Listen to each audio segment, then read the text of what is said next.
People always ask why I quit working night shifts as a truck driver. I tell them I wanted a better schedule. The truth is, I still can't drive through western Oklahoma after midnight. 3 years ago, I was hauling frozen food across a stretch of highway that seemed forgotten by the world. No towns, no gas stations, just endless black fields and dead radio stations. Around 2:30 a.m., my CB radio crackled to life. "Breaker, anyone out there?" The voice was weak. Female, sounded terrified. I grabbed the mic. "Yeah, I'm here. What's going on?" A few seconds of silence, then she whispered, "Don't stop if you see me." I frowned. "What?" "If you see a woman standing beside the road, don't stop." The transmission cut out. I laughed nervously, assuming someone was messing around. 10 minutes later, my headlights caught someone, a woman, standing perfectly still beside the highway, long white dress, bare feet. Her head hung low, hiding her face. Every instinct told me to keep driving. As I passed her, she slowly lifted one hand and waved. I didn't stop. For nearly 5 miles, my heart hammered against my ribs. Then the CB radio hissed again. "You stopped." It was the same voice, only now. It sounded calmer. "No, I didn't," I answered. "You looked." The signal died.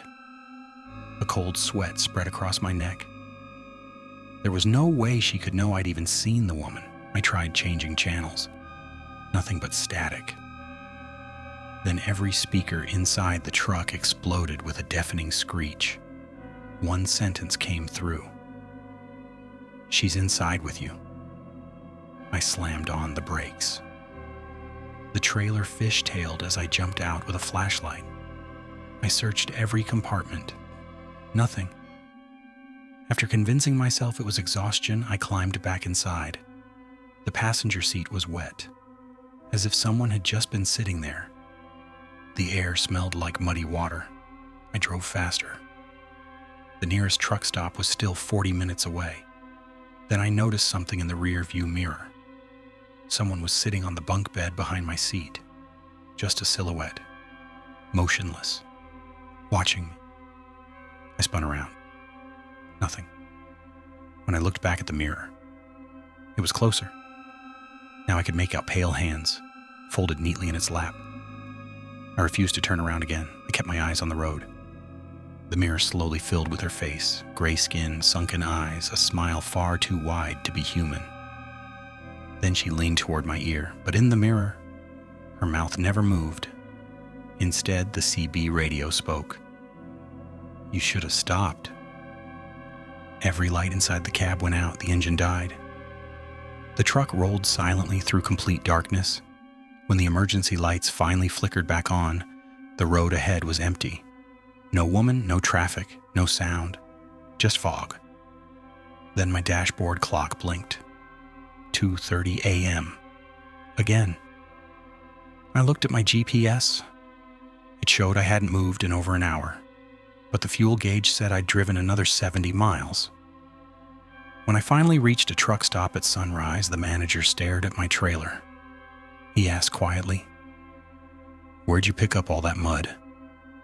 The entire back of my truck was covered in thick black mud. Across both trailer doors were dozens of handprints. Small, human, as if people had been trying to climb inside. I never told anyone what happened, until last month. An old retired driver heard my story. He went completely pale. Then he asked one question. "When she waved, did you wave back?"